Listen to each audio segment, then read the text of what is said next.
নমস্কাৰ বন্ধুসকল, মই বিশ্বজিৎ আৰু আপোনালোকক স্বাগতম জনাইছোঁ বিশ্বজিৎ ব্লগ চেচামলৈ। বন্ধুসকল, আকাশত বৰষুণৰ কোলা ডাৱৰ, ধৰিত্ৰীৰ এই বুকুত সেউজীয়াৰ সমাহাৰ আৰু বতাহত কেৱল এটা ধ্বনি, বলবম হৰ হৰ মহাদেৱ। হয় বন্ধুসকল, পবিত্ৰ শাওণ মাহ আৰম্ভ হৈছে। এই মাহটোত ভাৰতবৰ্ষৰ চুকে কোণে থকা লাখ লাখ শিৱ ভক্তই কান্ধত কাৱৰ লৈ খালী ভৰিৰে কিলোমিটাৰ কিলোমিটাৰ বাট খোজকাঢ়ি হিমালয় অভিমুখে যাত্ৰা কৰিছে। কিন্তু কেতিয়াবা আপোনাৰ মনলৈ প্ৰশ্ন আহিছেনে, এই যাত্ৰা কিয় কৰা হয়? ই কেৱল অন্ধবিশ্বাস নে ইয়াৰ পিছত কোনো গভীৰ আধ্যাত্মিক পৰম্পৰা আৰু আচৰিত বৈজ্ঞানিক সত্যতা লুকাই আছে?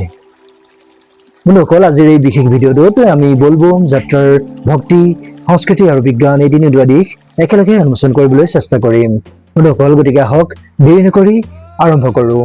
বন্ধুসকল, প্ৰথমে কথা পাতোঁ ইয়াৰ আধ্যাত্মিক আৰু ধৰ্মীয় দিশটোৰ ওপৰত। বন্ধুসকল, হিন্দু ধৰ্মত শাওণ মাহক ভগৱান শিৱৰ বা মহাদেৱৰ আটাইতকৈ প্ৰিয় মাহ বুলি গণ্য কৰা হৈছে। পৌৰাণিক আখ্যান অনুসৰিও সত্যযুগত যেতিয়া দেৱতা আৰু অসুৰৰ মাজত সমুদ্ৰ মন্থন হৈছিল, তেতিয়া অমৃত ওলোৱাৰ আগতে সমগ্ৰ ব্ৰহ্মাণ্ড ধ্বংস কৰিবৰ পৰা হলাহল বিষ ওলাই পৰিছিল। আৰু এই ভয়ানক বিষ ওলাইছিল যি সৃষ্টি ৰক্ষাৰ বাবে মহাদেৱে সেই বিষ নিজে পান কৰিছিল আৰু তাক নিজৰ কণ্ঠত আবদ্ধ কৰি ৰাখিছিল, যাৰ বাবে তেওঁৰ নাম নীলকণ্ঠ হৈছিল। বিষৰ এই প্ৰকোপত মহাদেৱৰ শৰীৰ অত্যন্ত উত্তপ্ত হৈ পৰিছিল।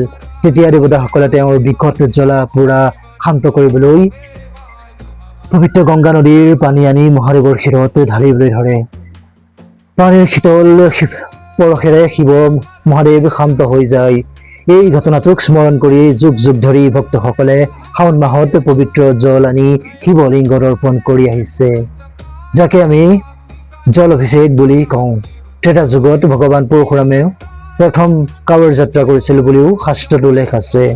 এতিয়া আহোঁ আমাৰ জাতীয় আৰু সাংস্কৃতিক দিশটোলৈ। বন্ধুসকল, বলবম কেৱল এটা ধৰ্মীয় আচাৰ নহয়, ই সমাজক একতাৰ জৰিয়তে বান্ধি ৰখাৰ এক বিশাল উৎসৱ হয়। এই যাত্ৰাৰ আটাইতকৈ সুন্দৰ কথাটো হ'ল ইয়াত কোনো ধনী দুখীয়া, ডাঙৰ সৰু বা জাতি বৰ্ণৰ ভেদাভেদ নাথাকে। প্ৰতিগৰাকী ভক্তই গেৰুৱা বস্ত্ৰ পৰিধান কৰে, যাৰ ফলত সকলোৰে সামাজিক স্থিতি এক হৈ পৰে। কোনোৱে কাৰো নাম কাঢ়ি নামাতে, সকলোৱে ইজনে সিজনক বাম বা কাউৰীয়া বুলি সম্বোধন কৰে। আমাৰ অসমতো এই পৰম্পৰাৰ এক সুকীয়া ঐতিহ্য আছে। গুৱাহাটীৰ ব্ৰহ্মপুত্ৰ নদীৰ পৰা পবিত্ৰ জল লৈ হাজাৰ হাজাৰ ভক্তই খোজকাঢ়ি গৈ শুক্ৰেশ্বৰ দেৱালয় আৰু বশিষ্ঠশ্ৰামত জল অৰ্পণ কৰেগৈ। উজনিৰ ঐতিহাসিক শিৱদৌল বা বিভিন্ন স্থানীয় মন্দিৰসমূহ এই সময়ত জনসমুদ্ৰলৈ ৰূপান্তৰিত হৈ উঠে।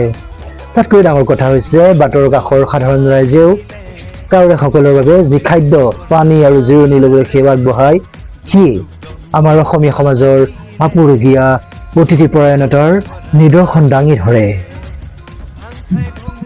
বন্ধুসকল, এই যাত্ৰাই আমাক ধৈৰ্য, ত্যাগ আৰু কঠোৰ অনুশাসন শিকাই যায়।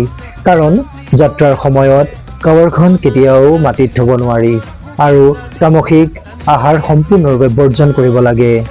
বন্ধুসকল, এতিয়া উন্মোচন কৰোঁ সেইটো দিশৰ ওপৰত, যিটো আপোনালোকৰ বহুতৰ বাবে আটাইতকৈ নতুন হ'ব পাৰে হয়তো, আৰু আটাইতকৈ গুৰুত্বপূৰ্ণ হ'ব। নতুন হ'ব পাৰে, গুৰুত্বপূৰ্ণও হ'ব।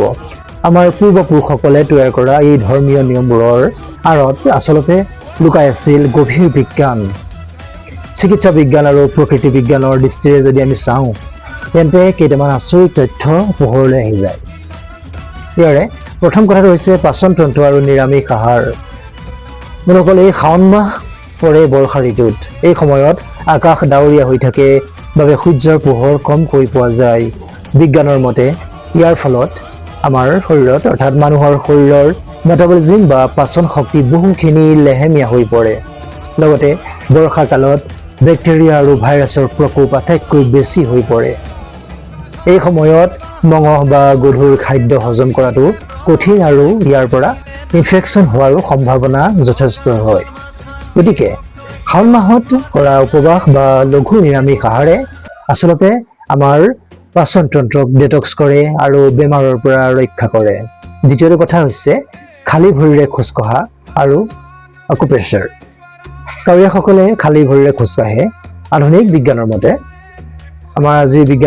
আমাৰ ভৰিৰ তলুৱাত হৃদযন্ত্ৰ, মগজু, আমাৰ চকু, আমাৰ স্নায়ুতন্ত্ৰৰ সৈতে জড়িত বহুতো গুৰুত্বপূৰ্ণ বিন্দু থাকে। আমাৰ ভৰিৰ তলুৱাতেই থাকে এই সকলো। যেতিয়া খালী ভৰিৰে মাটি বা শিলৰ বাটেৰে খোজকাঢ়ি যোৱা হয় তেতিয়া এই বিন্দুবোৰত প্ৰাকৃতিকভাৱে চাপ পৰে, যাক আকুপ্ৰেছাৰ বোলা হয়। ই শৰীৰৰ ৰক্ত সঞ্চালনক উন্নত কৰি তোলে আৰু মানসিক অৱসাদ আমাৰ দূৰ কৰে। তৃতীয় কথাটো হৈছে শব্দ বিজ্ঞান বা চাউণ্ড থেৰাপি। যাত্ৰাৰ সময়ত আমাৰ ভক্তসকলে একেৰাহে বলবম বা ওম নমঃ শিৱায় মন্ত্ৰ জপ কৰি যায়। গৱেষণাত